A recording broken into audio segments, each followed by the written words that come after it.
Radhe Radhe everyone. So today we are going to learn about Excel if function, and I'll be giving you many real life examples. For example, pass fail results, student grades, salary bonuses. To calculate all of this, we in real life we use if formula. So coming on to if in Excel, so if formula helps us to make decisions, right? For example, if this condition is true, do this. If it is false, then do this. For example, I say that if a student gets 50 above 50 marks, then he's passed, and otherwise he's failed. For example, let's say that here we have Ram and his marks are 67. Now we have to write a formula using if in Excel which says that if the marks of a student are greater or equal to 35, then he's passed, otherwise he's failed. So the condition says, first of all, we'll write if, since we are writing a formula, so is equal to if tab. Now here we'll see the tip, this tip which says if logical test. So the test is if this marks are greater than equal to 35. तो अगर ऐसा है तो क्या करना है? तो हमें स्टूडेंट को दिखाना है कि वो पास है, कॉमा अगर ऐसा नहीं है तो क्या करना है? तो वो फेल है, right? Close the brackets, enter. Since 67 is greater than 35, so we'll get pass. Similarly, let's say it has been given that if a marks of a student, for example, we have 78 again, right? So if a marks of a student are 80 or above 80, then he gets a grade A. If marks are 60 or above 60, like 60 to 79, then he gets B. Then if the marks are between 40 to 59, including 40,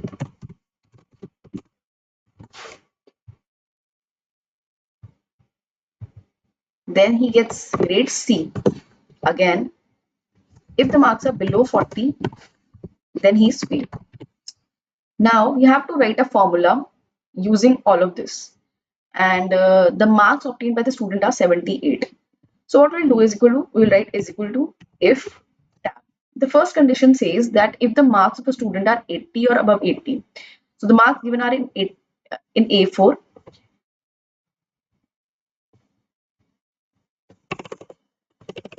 Let me first zoom the screen. Yeah, so is equal to if I'll select A4, sorry, tab, sorry, round bracket, I'll select A4. Now it says that if these marks are equal to or greater than 80, then we should get A grade. So in double quotes, we'll write A, then comma. Now again, we have a condition which is 60 or above 60, right? So here we'll be using nested if ke andar if, right? So if tab, the marks, again these marks, if they are greater than equal to 60, then we should get B grade. Then comma, again the third condition says if the marks, these marks are greater than equal to what? 40, we should get C grade. And if the given marks don't fill any of the criteria, then the student is declared fail. So fail, and we close the brackets. Okay, what is a mistake? Sorry, here I forgot the if nest, right?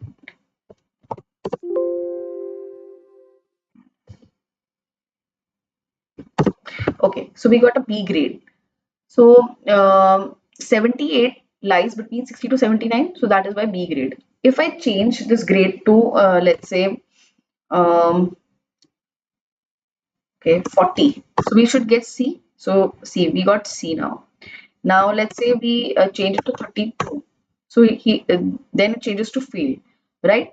So let's again understand this formula. It says कि अगर जो grade है जो कि A4 में जो marks हैं वो अगर ग्रेटर देन 80 है तो ए दे दो। अगर वो इस क्राइटेरिया में नहीं जा रहा तो वो दूसरे जो इफ में जो फॉल्स कंडीशन में इफ क्राइटेरिया लिखा है तो उसमें पास हो जाएगा। फिर वो चेक कर रहा है जो फॉल्स वाली कंडीशन में इफ है, नेस्टेड इफ है, वो चेक कर रहा है कि क्या A4 में ग्रेटर देन 60 है मार्क्स, अगर है तो बी दे दो, नहीं है तो it will come to the false वाले कंडीशन में जो इफ मेंशन्ड है। फिर वो चेक करेगा कि क्या वो A4 40 से ग्रेटर है, अगर है तो सी दे दो, नहीं है तो फेल पे आ जाएगा। ठीक है, सो इस प्रकार से हम नेस्टेड इफ को यूज करते हैं, राइट। अब कई बार कंपनीज में हमें बोनसेस कैलकुलेट करने होते हैं, ठीक है, तो कंपनीज में इफ का फॉर्मूला यूज करते हैं। फॉर एग्जांपल अगर जैसे कि हमारे पास विकास नाम का एक एम्प्लॉय है जिसकी सैलरी दे रखी है 50, और similarly we have Rahul, and Rahul has a salary of 70,000। अब हमें ये बता रखा है कि अगर जो सैलरी है वो ग्रेटर देन 50,000 है, अगर सैलरी हमारी ग्रेटर देन 50,000 है तो 10% बोनस मिलेगा, और अदरवाइज जो बोनस मिलेगा that will be 5%। This has been told. अब हमें कैलकुलेट करना है कि विकास और राहुल को कितना कितना बोनस मिला है। तो हम इज इक्वल टू लगाएंगे, फिर इफ लगाएंगे, टैब, जो हमारी सैलरी है हमें वो चेक करनी है, तो इज यहाँ या तो इसके लिए हमने विकास के लिए क्या करा, ये सैलरी सिलेक्ट करी। अब हम चेक करेंगे कि क्या ये सैलरी ग्रेटर देन 50,000 है। अगर ये ग्रेटर देन 50,000 है, if it is H1, if H1 is equal to greater than 50,000, तो क्या करें, H1 को इंटू कर दे किससे, 10% से, अदरवाइज H1 को किससे इंटू कर दे, 5% से, राइट। तो H1 is greater than 50,000 will evaluate to false, right. ये अगर हम देखें तो it will evaluate to false. तो अगर ये फॉल्स होगा तो it will not come to this condition, क्योंकि ये तो कंडीशन जब आती है जब वैल्यू ट्रू होती है, तो it will fall in this H1 into K2। तो 50,000 इंटू 5% आएगा, तो इसको कैलकुलेट करेंगे तो 2500 आ गया, ठीक है। Similarly, for Rahul also we'll do the calculation. Is equal to if tab, we'll select H2। तो अगर ये greater than 50,000 है तो क्या करे, H2 को into K1 कर दे, अदरवाइज H2 को into 5% कर दे। अगर हम क्लोज करते हैं bracket and we see H2 greater than 50,000, this will evaluate to true।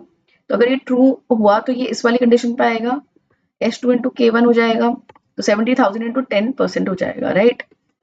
तो 7,000 इसका राहुल का बोनस आ गया। तो bonus for Vikas is 25,000 and for Rahul it is 7,000, right. So we also use if formula to calculate bonuses. तो हमने देखा कि इफ को यूज करके कैसे हमने ग्रेड्स डिसाइड किए कि क्या ग्रेड्स हैं, कैसे हमने डिसाइड किया कि कौन पास है कौन फेल है, और कैसे बोनसेस भी हम कैलकुलेट कर सकते हैं। Now let us go to some practice examples, right। Now we can see here we have certain names and the score। Question says कि अगर जो स्कोर है वो 80 है तो हमें रिटर्न करना है ट्रू, अदरवाइज ग्रेटर देन 80 है तो रिटर्न करना है ट्रू, अदरवाइज हमें रिटर्न करना है फॉल्स। तो हम क्या लिखेंगे, is equal to if tab, फिर हम ये सिलेक्ट करेंगे, अगर ये ग्रेटर देन 80 है तो हमें क्या रिटर्न करना है, तो हम वैल्यू इफ ट्रू में लिखेंगे ट्रू, नहीं तो हमें क्या रिटर्न करना है, फॉल्स। तो हम लिखेंगे डबल कोट्स में false, and we close the bracket and we hit enter. Since ये 85 है तो ट्रू आ गया। अब इसको हम ड्रैग कर देंगे, ड्रैग फिल। तो अगर हम देखें 79, is it greater than 80, no, तो हमें यहाँ फॉल्स मिल गया। फिर 82 इज ग्रेटर देन 80 तो ट्रू मिल गया। 69 is greater than 80, no, so false मिल गया। Similarly 75 is greater than 80, no, false मिल गया, right. So this is how हमने कैलकुलेट किया यूजिंग ए फॉर्मूला कि क्या रिजल्ट रहेगा। कमिंग टू एग्जाम्पल नंबर 2, अब हमें यहाँ पे दिया हुआ है कि कुछ प्रोडक्ट्स दिए हुए हैं, स्वेटर, जैकेट, पैंट्स, उनका प्राइस दिया हुआ है और उनकी क्वांटिटी दी हुई है, और हमें टोटल कैलकुलेट करना है, मतलब प्राइस इनटू क्वांटिटी करना है बेसिकली। क्वेश्चन कह रहा है कि अगर कोई भी, if any one of the price और quantity is empty, then total should be empty. मतलब अगर प्राइस खाली है या एम्प्टी क्वांटिटी खाली है तो जो टोटल है वो भी एम्प्टी होना चाहिए, अदरवाइज कैलकुलेट करना है हमें टोटल को, ठीक है। So what will do is equal to लिखेंगे, is equal to if tab, अगर ये इज इक्वल टू क्या है, एम्प्टी, तो हमें तब एम्प्टी वैल्यू चाहिए, ठीक है। नहीं तो टैब, अगर ये एम्प्टी है, पहले हमने एक फर्स्ट कंडीशन चेक करी, अगर बी प्राइस हमारी एम्प्टी है तो हमें एम्प्टी आंसर चाहिए। अब अगर नहीं है तो हम नेक्स्ट वाली कंडीशन चेक करेंगे, क्या हमारा क्वांटिटी एम्प्टी है। अगर हमारी क्वांटिटी एम्प्टी है तब भी हमें एम्प्टी चाहिए, और ना तो हमारी प्राइस एम्प्टी है ना हमारी क्वांटिटी एम्प्टी है, तब क्या करें ये, तब ये प्राइस इनटू क्वांटिटी कर दें, right, and we close the bracket.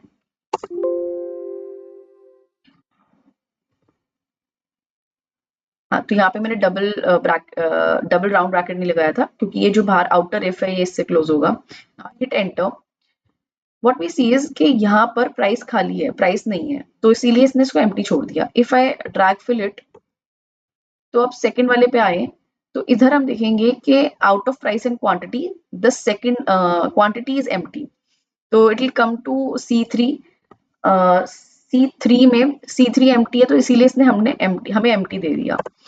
अब coming to this, now what happens is, क्या B4 एम्प्टी है, नहीं है, तो एम्प्टी नहीं हुआ, it will come to the inner if.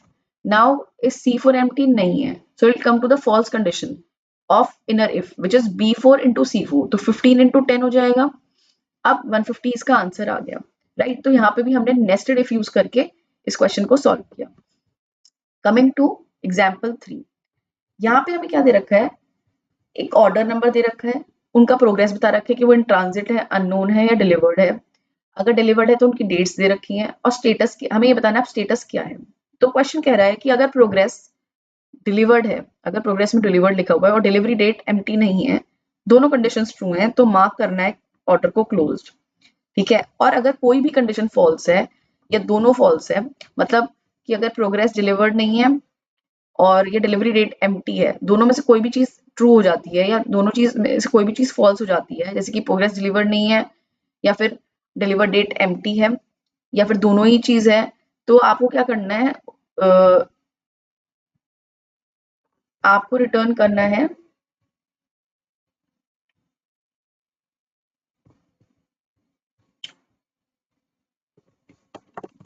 तो आपको मार्क करना है, then mark the order as open, ठीक है, तब आपको ओपन मार्क करना है ऑर्डर को, राइट।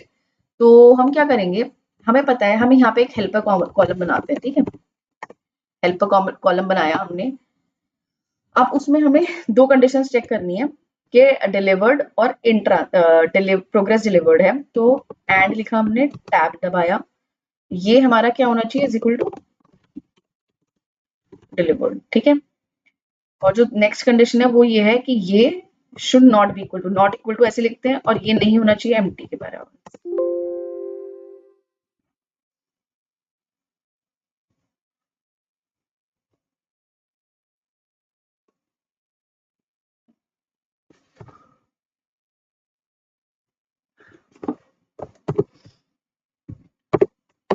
ठीक है, यहाँ पे मैंने डबल कोट्स की गलती कर दी थी, तो ये इक्वल टू, तो ये ट्रू आ गया, राइट। अब ये हमारा ट्रू आ गया, हम इसको ड्रैग कर देते हैं, राइट। तो हम देखेंगे ये ट्रू फॉल्स फॉल्स ट्रू, देखो इधर फॉल्स आया क्योंकि डिलीवर्ड नहीं है, एक कंडीशन फॉल्स हो गई, इसमें अननोन है, इसमें डिलीवर्ड है but the delivery date is empty, तो फॉल्स आ गया। इसमें डिलीवर्ड भी है और एम्प्टी भी नहीं है डिलीवरी डेट, तो ट्रू आ गया। ये इन ट्रांजिट है, फॉल्स आ गया, राइट। ये हमने एक हेल्पर कॉलम बना लिया। अब जो हमें स्टेटस देना है वो ये देना है कि इफ टैब, सॉरी फॉर्मूला है तो इज इक्वल टू से स्टार्ट करेंगे, इफ टैब, अगर ये हमारा जो ये कंडीशन है दोनों जो हमने इसमें लिखी है वो ट्रू है, दोनों कंडीशन ट्रू है, तो हमें क्या करना है, क्लोज्ड मार्क करना है ये। और अगर फॉल्स है तो हमें क्या करना है, तो हमें स्टेटस जो है ऑर्डर का वो ओपन मार्क करना है। ये कर दिया तो ट्रू है तो क्लोज्ड हो गया।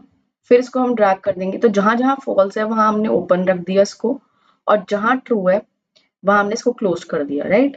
अब ये करने के बाद हम हेल्पर कॉलम को डिलीट कर देंगे जी, ठीक है।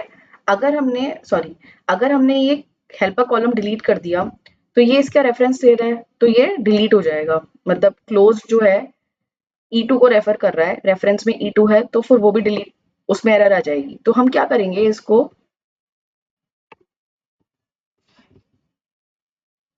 कंट्रोल सी करके और यहाँ पर कंट्रोल ऑल्ट वी करेंगे और यहाँ हम करेंगे पेस्ट स्पेशल में एज वैल्यूज।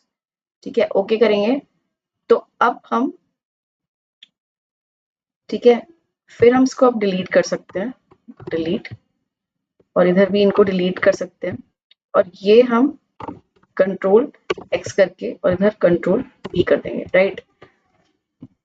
अब क्या हुआ देखो, I explain it once again. तो व्हाट हैपेंड इज, हमें दे रखा था कि अगर दो कंडीशंस, डिलीवरी डेट अगर आपकी प्रोग्रेस में डिलीवर्ड है और डिलीवरी डेट भी है तो आपको ट्रू मार्क करना है, ट्रू है तो आपको फिर स्टेटस जो है ऑर्डर का क्लोज मार्क करना है। तो मैंने क्या करा, इसको टू एंड किया, टैब किया, मैंने ये चेक करा कि क्या ये डिलीवर्ड है, ठीक है। और सेकंड कंडीशन मेरी ये थी कि ये जो है is not equal to empty होना चाहिए, इस कंडीशन में ये ट्रू देगा, ठीक है। तो मैंने ऐसे करके इसको फिल कर लिया।